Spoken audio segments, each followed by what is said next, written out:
essa correlação. Então, quem está dentro de um carro ele não tem software. Então, eu falo, eu não confio, desculpe, né, eu não quero chutar o pau da barraca de ninguém, mas eu não confio em gestores públicos que não pedalam, que não andam, que falam. Porque se você estiver pedalando, andando, é um discurso. Eu adorei o que eu ouvi aqui, eu realmente confio que você esteja andando. Eu pergunto, alguém veio andando aqui, pedalando? Eu fiz cadeira de roda. Aí, eu já pedalei o resto do planeta. Assim, 27 países eu já pedalei. É muito interessante que você pode traçar um perfil da sociedade.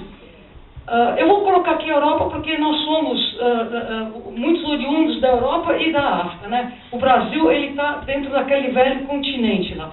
E é muito interessante que você pode traçar um Equador na Europa, que coincide, inclusive, com uma revolução religiosa que houve lá no século XV, XVI, que seria a Revolução Lutero-Calvinista, quando o pessoal mandou o Papa trabalhar e trouxe Deus para casa. Então você teve assim uma cisão religiosa. Você criou civilizações do norte da Europa muito cidadãs. E eles constroem a cidadania a partir de convívio nas ruas. Então é muito interessante quando você está dividindo as ruas nas ruas. Por exemplo, qual é o melhor lugar do mundo para se pedalar? Não existe essa resposta. Mas, por exemplo, a Alemanha é 23 vezes menor que o Brasil. Cabem 23 Alemanhas dentro do Brasil. A Alemanha tem 57 mil quilômetros de ciclovias, que significa o mesmo número de quilômetros que o Brasil tem de estradas federais. Então, a Alemanha inteira, o que ela é? Segregada. Porque você tem a calçada, a ciclovia e a rua. E é um povo que adora a lei, adora a regra. É um povo que cobra a regra de todo mundo. Então, se você bota o pé na ciclovia, vem um ciclista e vai te atropelar com louvor, na ida e na volta. Se você ir de bicicleta nas ruas, você vai ser atropelado com louvor. E se você às 5 da manhã atravessar a rua, meio bêbada, assim, atravessa a rua do sinal vermelho, vai ter uma velhinha com guarda-chuva lá que vai te dar uma guarda-chuvada, porque você atravessou no sinal vermelho. Às 3 da manhã não tinha nenhum carro. Quer dizer, é um povo que adora as leis. Quer dizer, é o melhor lugar para se pedalar? Não sei, é tranquilo, tem milhões de ciclovias. Você vai do ponto A ao ponto B, com muito pouco necessidade de compartilhar as ruas. Eu não sei se é o melhor formato, mas é interessante. É um povo que pedala direitinho tudo, mas é todo mundo bravo um com o outro.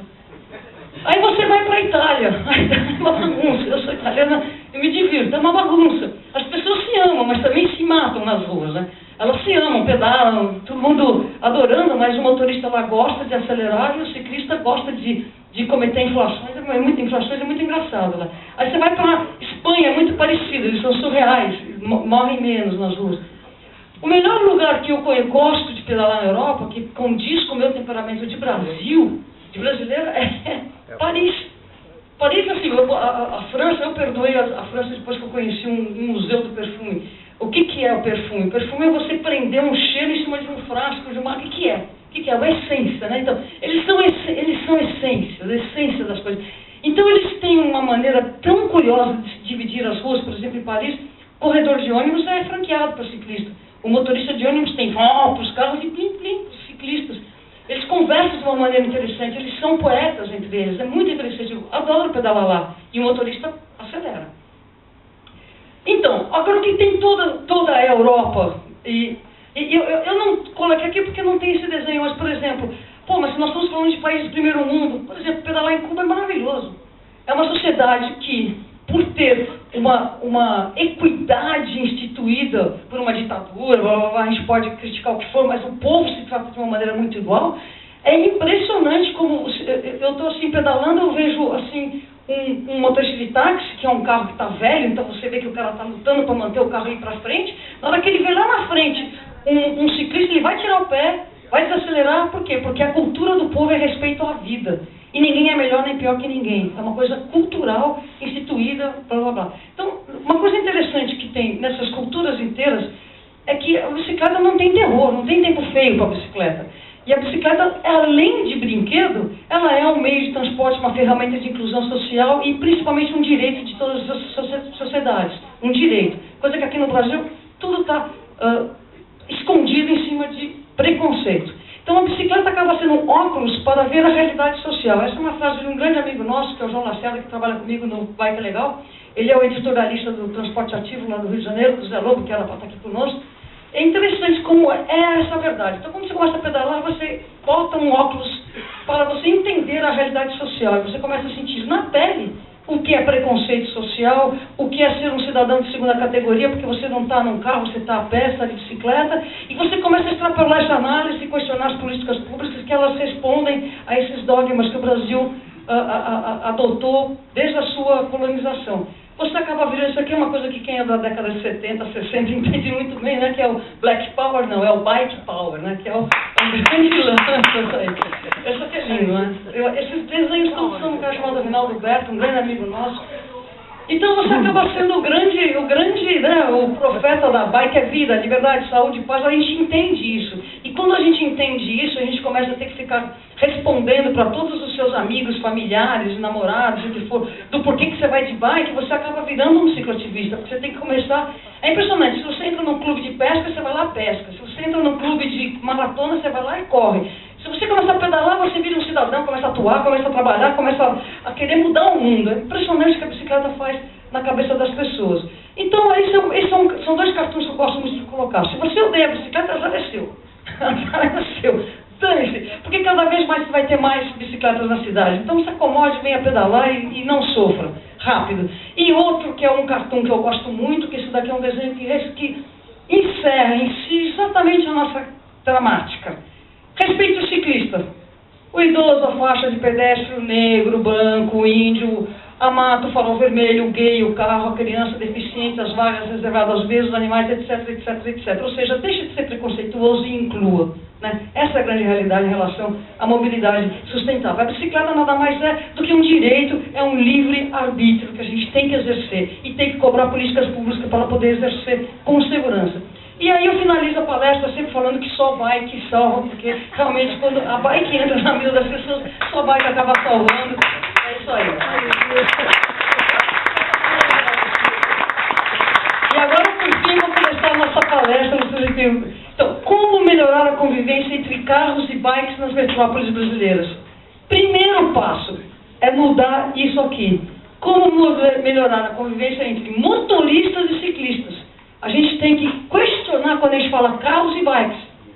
É motoristas e ciclistas. Eu não vejo carro andando sozinho, eu não vejo bicicleta andando sozinho. Atrás de cada um deles, nós temos uma pessoa.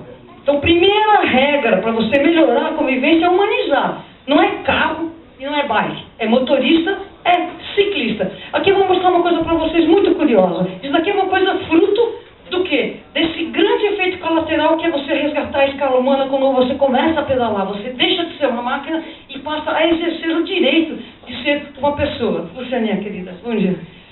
Então, por exemplo, eu sou jornalista. Eu vou até voltar para trás isso aqui. Se eu colocar uma manchete assim, revólver enciumado mata esposa infiel, eu perco meu emprego. Qual? Revólver infiel mata esposa...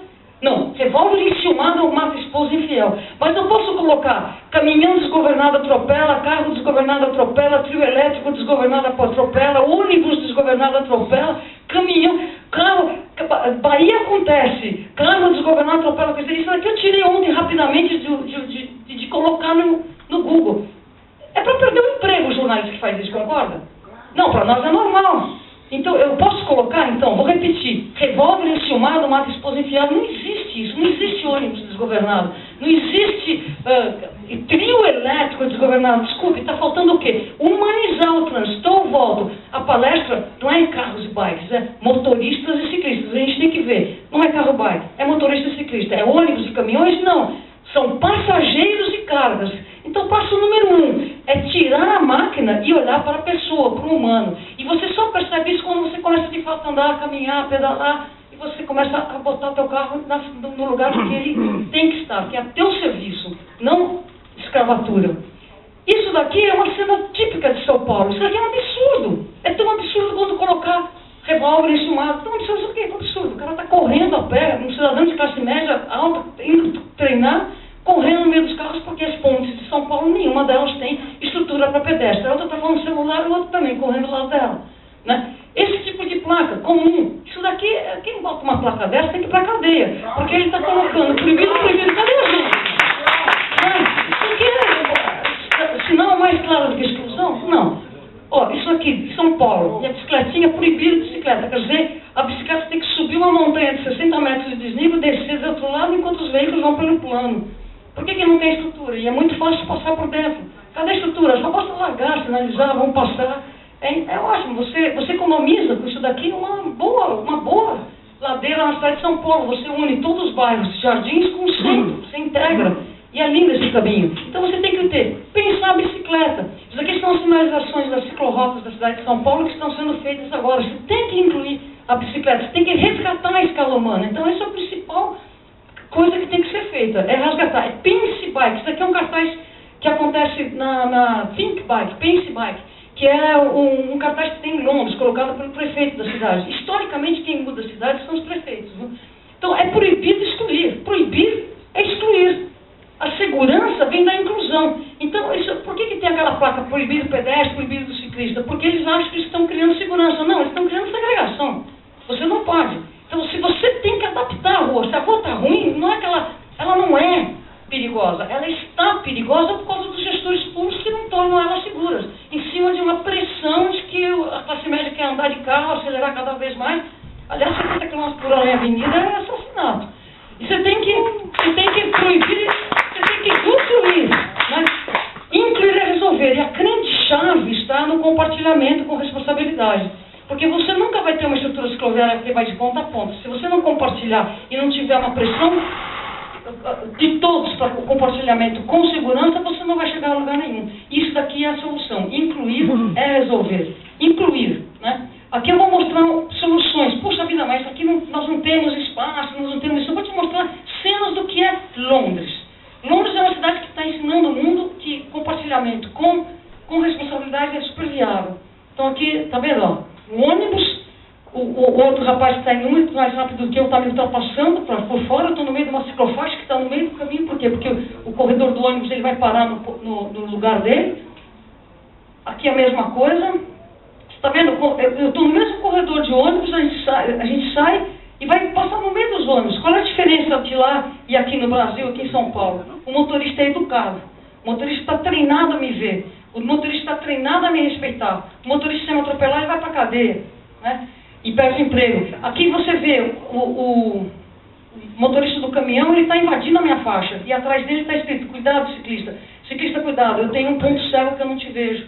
Quer dizer, ele está preparado, ele está comunicando com o ciclista de que ele pode não me ver. Sendo que os veículos não têm aquele insufilme 90%, que você não consegue mais ter a humanização do trânsito. Bicicletas compartilhadas, outro assunto muito, muito importante. O que é bicicleta compartilhada? Como é que elas entram como solução na mobilidade urbana das grandes cidades do mundo? Você tem trem, ônibus, metrô, bonde, porque o bonde não foi sucateado, barca, porque eles têm transporte fluvial, aqui talvez vocês também deveriam ter transporte fluvial e de mar. Tudo isso combinado em cima de uma única secretaria.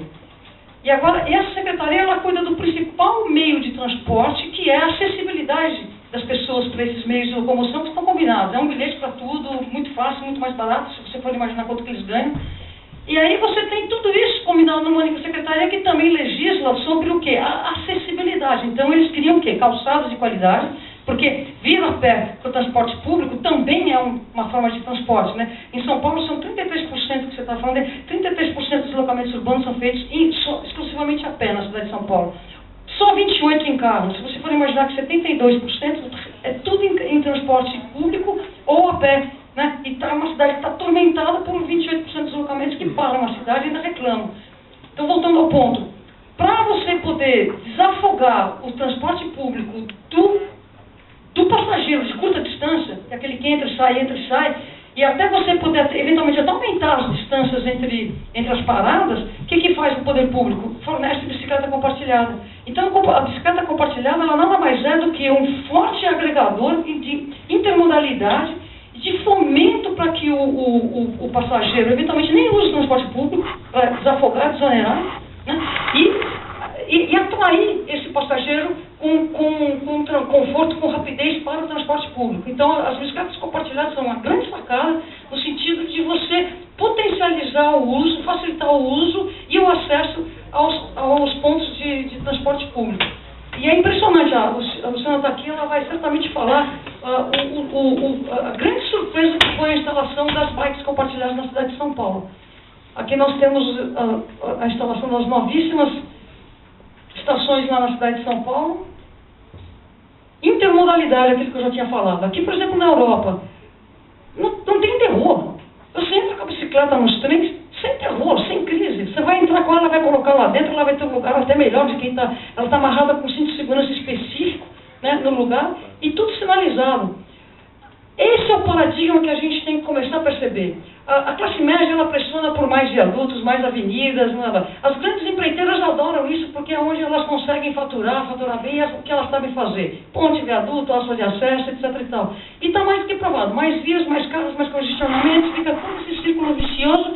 E, por exemplo, na cidade de São Paulo, todo dia eu vejo cada vez mais nós perdendo um espacinho de terra aqui, um espacinho de praça ali, e a cidade vai ficando cada vez mais só para quem está dentro de carro. Outra coisa que já foi falada aí muito apropriadamente é a redução da velocidade. Se uma pessoa é atropelada a 70 km por hora, ela vai morrer. Ela vai morrer. Não vai salvar. Se ela for atropelada a 60, 15% eventualmente se salva. Agora, se ela for atropelada a 30, 40, ela não vai morrer. Ela não vai morrer. E sendo que a velocidade máxima da cidade não altera na velocidade média.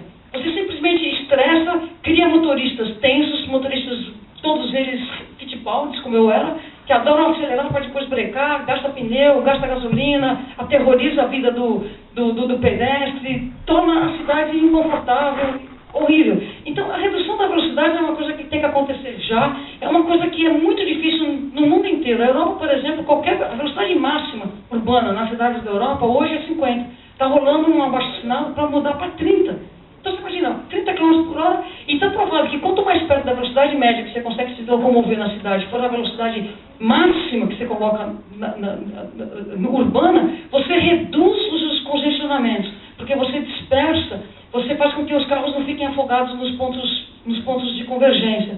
Esse método chama-se traffic calming. Aqui eu tenho uma fotografia na cidade de São Paulo que ainda estava naqueles 70 km por hora. Eu, pedalando aqui, vi várias avenidas de 70 km por hora aqui em Salvador. É impensável isso. Isso é condenar as pessoas à morte. Na Avenida Paulista, por exemplo, nós podíamos 70 km por hora, uma avenida onde passa 1.200.000 pessoas a pé e apenas 60 mil pessoas em 50 mil carros por dia. E se você vai atravessar a rua em diagonal, você vai levar 7, 8 minutos, quer dizer, a preferência escandalosa para os veículos que transportam uma minoria de pessoas e ocupam 80% do leito, né?